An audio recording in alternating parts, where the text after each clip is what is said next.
Do you think that Trump supporters are hiding and remaining silent and camouflage as leftists start the hunt? Oh. Scott Adams, the Dilbert creator and predictor that Trump would win in 2016, said not too long ago that Trump supporters would be hunted should Joe Biden win the presidency. He was wrong. It's already begun. And I mean that literally. The Antifa murderer in Portland laid in wait for Patriot Prayer member Aaron Danielson. Moments before the shooting, someone yelled out, "We got a couple Trumpers right here." At Danielson's wake, another BLM Antifa member intentionally ran over a Trump supporter with his car, putting him in the hospital with severe trauma in what was assuredly an attempted murder. Before this, BLM Antifa accosted people as they were leaving the Republican National Convention. They surrounded Senator Rand Paul, who credits police presence with his survival, as they yelled, "Say her name." I know who that is. Say her name. Say her name. Say her name. Referring, of course, to Breonna Taylor, which is tremendously ignorant on their part, given the fact that Rand Paul is the senator behind the bill to end no-knock warrants, which is partly to blame for Miss Taylor's death. It was absolutely terrifying. I have never experienced anything like that in my life. I hope no one else ever has to. We felt completely powerless. Before some of the video that I think you have shown where the police with the bikes were kind of creating a moving barricade for us, in the minutes before the police with the bikes showed up, we were completely encircled and surrounded, pressed up against two cops who we were surrounded by people who were screaming in our faces, yelling that they were going to F us up, screaming, "Say her name." And at one point, at first I was trying to look in their eyes and trying to have any kind of reason or to see someone as a human being. And I realized they did not see us as human beings. We were Trump supporters, so they absolutely despised us. And founder of the walkaway movement, Brandon Straka, was also accosted, along with a friend of his, by BLM Antifa for the crime of being a Trump supporter. Straka, who was openly gay, was also called homophobic slurs by the oh-so-tolerant leftists. Take note, any LGBT watchers out there. Really? That's fine. I don't speak to people like that. Really? You like something that's right? We like you, don't you? Want to get that little sausage? Literally walking down the sidewalk. Don't get me on there. He's a Donald Trump supporter. He supports racism. Fuck him. Fuck y'all. Do you even know when I'm not saying you? For the record, we were walking down the street minding our own business, and you just physically assaulted. No. All right. Get away from me. You get away from me. Numerous people have also been violently attacked for wearing Make America Great Against hats. They've been spit at, disrespected, berated, and, of course, physically assaulted. Say something positive about Trump on social media and watch the vitriol roll in. Defriended and called a bad person, etc., etc. Very sadly, it's actually dangerous to publicly show your support for the President of the United States in this day and age.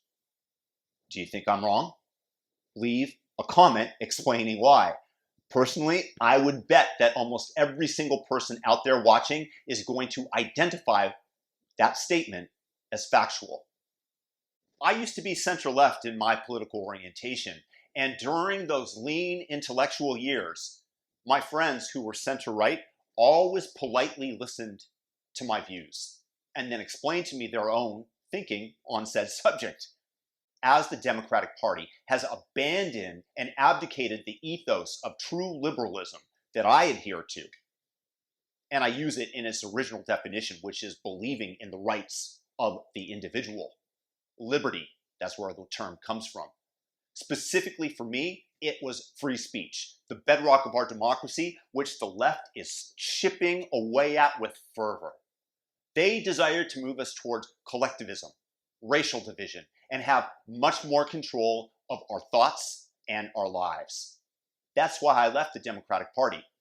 While I used to receive kindness and rationality from my friends on the center right when we used to disagree, my views today are deemed unconscionable, stupid, idiotic, and or generally all the above, including racist, by my friends, those who remain, who still speak a few words to me who are on the left. The antipathy towards the right is very, very real, and it's increasing in its intensity and morphing into what they believe is justified physical violence.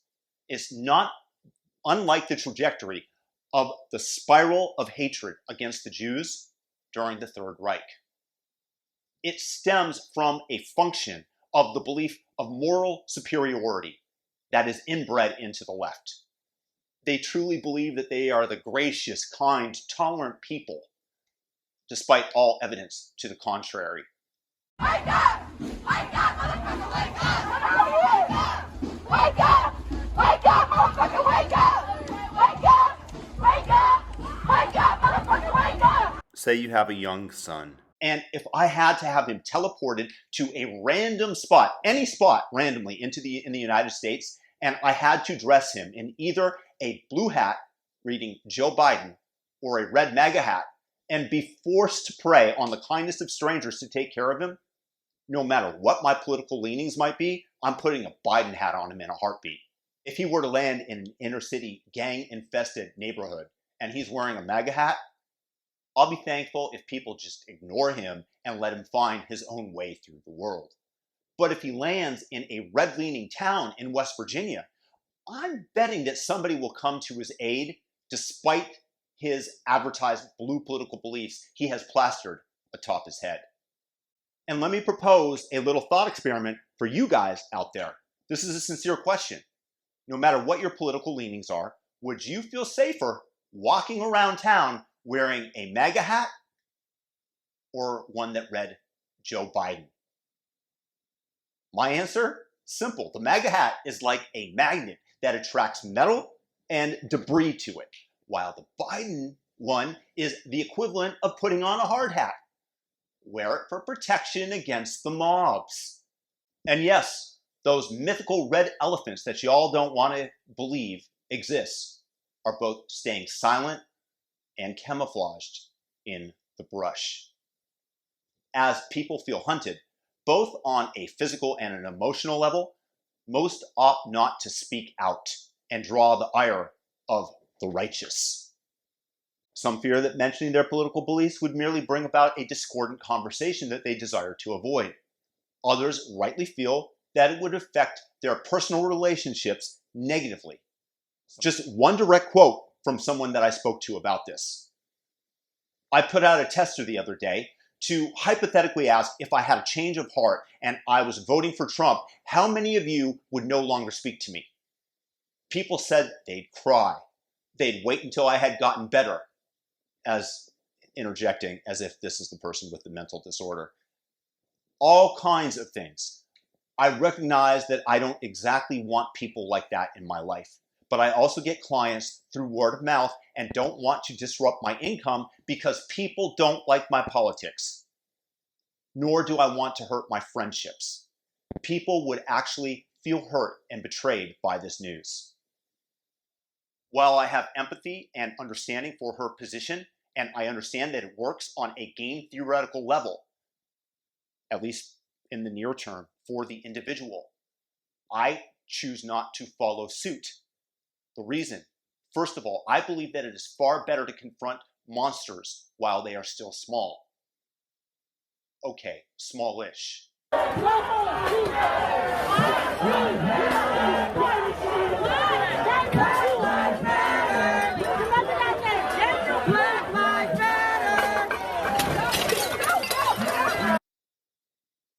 Okay, maybe not yet seated on the throne of power, where they will use the mechanism of laws to unleash the forces of evil upon us and destroy the true liberalism that remains in our republic. I believe that it is my duty to confront the evil so that others do not have to. However, for your sake, in the longer term, I ask that you join me on the battlefield of ideas, because after they put me up against the wall, they'll be coming for you shortly after. Do not allow the unreasonable, shrill, illogical people craving control over your voice and your thoughts Keep your mouth shut. to get their hands on the levers and the rings of power. Do not externalize the cost that you will also eventually bear onto those of us who are standing up for sanity today. Fight against it, and you might not bear the ultimate weight of living under their dreamy little Maoist authoritarian regime. For when they're done feasting on my carcass, Slice meat's back on the menu, boys. you either join them and live under their rules and their boot, or the hunt will begin for you. If you guys like this video, then please share it with somebody, because this is how we amplify this message of sanity and uniting against the illiberalism that exists on the left-hand side of the aisle. Thumb up this video on YouTube, and if you're new, subscribe and hit the notification bell, the notification bell, the notification bell. Peace and blessings. I hope that this has inspired some of you to take action. Peace out.